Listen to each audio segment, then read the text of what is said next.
No momento que eu estava chegando no ensino médio, tinha chegado no ensino médio, hoje Fundamental 2, né?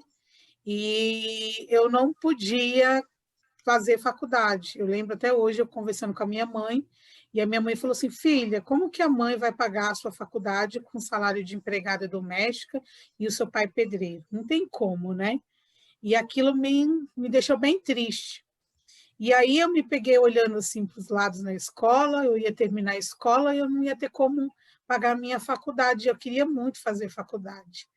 E aí eu me deparei com um grupo de jovens, assim como eu, que também estudavam na escola e que alguns deles eram meus amigos, e eles estavam mobilizando professores de universidades, de várias universidades aqui de São Paulo, para organizar um cursinho pré-vestibular para os alunos da escola no final de semana. E ali eu percebi o quanto eu estava só olhando para mim.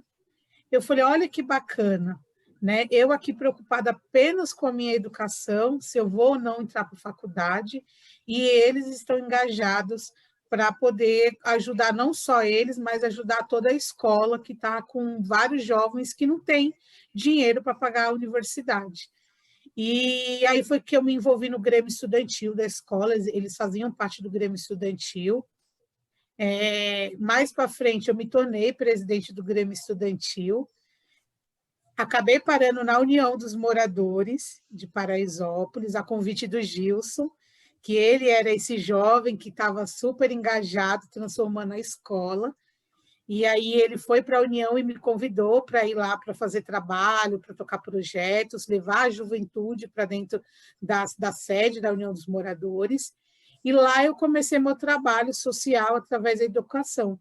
E o meu primeiro envolvimento com o trabalho na comunidade, para a comunidade, foi o Instituto Escola do Povo, que a gente fundou com o objetivo de alfabetizar jovens e adultos da comunidade de Paraisópolis. E depois disso eu não parei mais. A gente percebemos que a maior parte das alunas eram mulheres, a gente percebeu que a maior parte das demandas eram trazidas por mulheres da comunidade, elas que iam reivindicar a creche, o saneamento básico, e melhorias para a comunidade, buscar saúde, e algumas delas vinham pedir ajuda porque estavam sofrendo violência doméstica.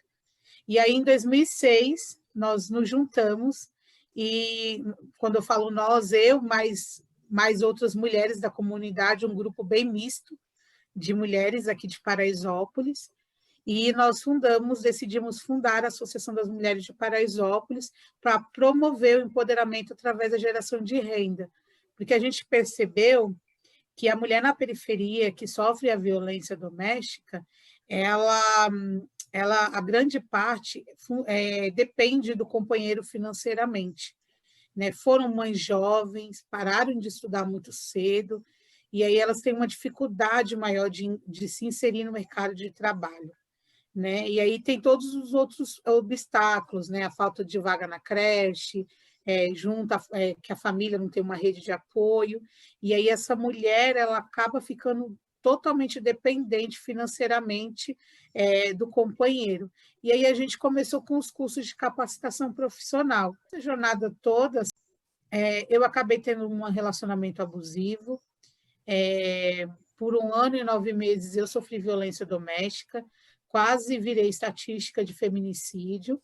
Então, eu conheço bem as dores das mulheres da periferia que passam por isso.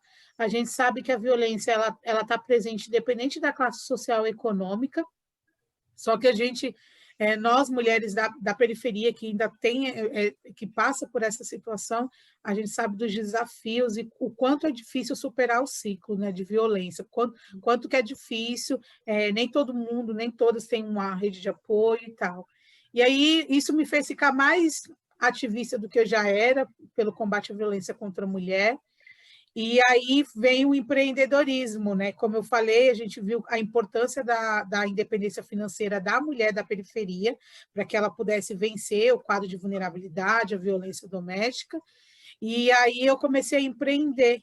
E eu acredito que o empreendedorismo ele é uma porta de transformação, principalmente para nós mulheres, né? É uma oportunidade que eu encontrei para poder vencer um problema, para poder superar e dar uma solução para um problema. E aí eu me tornei empreendedora em 2017. Eu comecei com um negócio social que é o Monge Maria, que já era um curso de capacitação da Associação das Mulheres.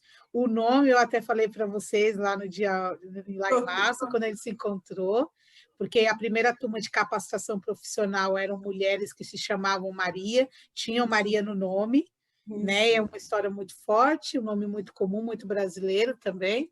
E aí ficou Monge Maria. E aí a gente tem feito essa revolução através da cozinha, da culinária, que é algo muito simples até então, mas que o método que a gente usa, né, de capacitar as mulheres e de inserir elas no mercado de trabalho, boa parte a gente emprega na própria Monge Maria, né, no serviço de buffet, no restaurante que a gente tem na nossa laje aqui em Paraisópolis. E aí, em 2000, a gente começou com o Monge Maria através do restaurante, né? Enquanto negócio de impacto social. Desde 2007 a 2019, nós capacitamos 3.500 mulheres aqui na comunidade para cozinha, né, para pratos típicos do Brasil, dos estados brasileiros. E agora a gente está vivendo a gente, antes da pandemia, Sandra, a gente estava se organizando para a expansão, né, das nossas Marias para as outras comunidades, porque tudo que a gente está fazendo aqui em Paraisópolis tem dado muito certo, né? E não faz sentido a gente ficar só em Paraisópolis. A gente precisa levar o que a gente está fazendo aqui para as outras comunidades. Então, a gente estava nesse processo de expansão do Monge Maria, né? Aí veio uma pandemia, as nossas mulheres ficaram desempregadas, a gente não pôde funcionar com o bistrô, ainda inclusive a gente não voltamos com a nossa operação do restaurante, né?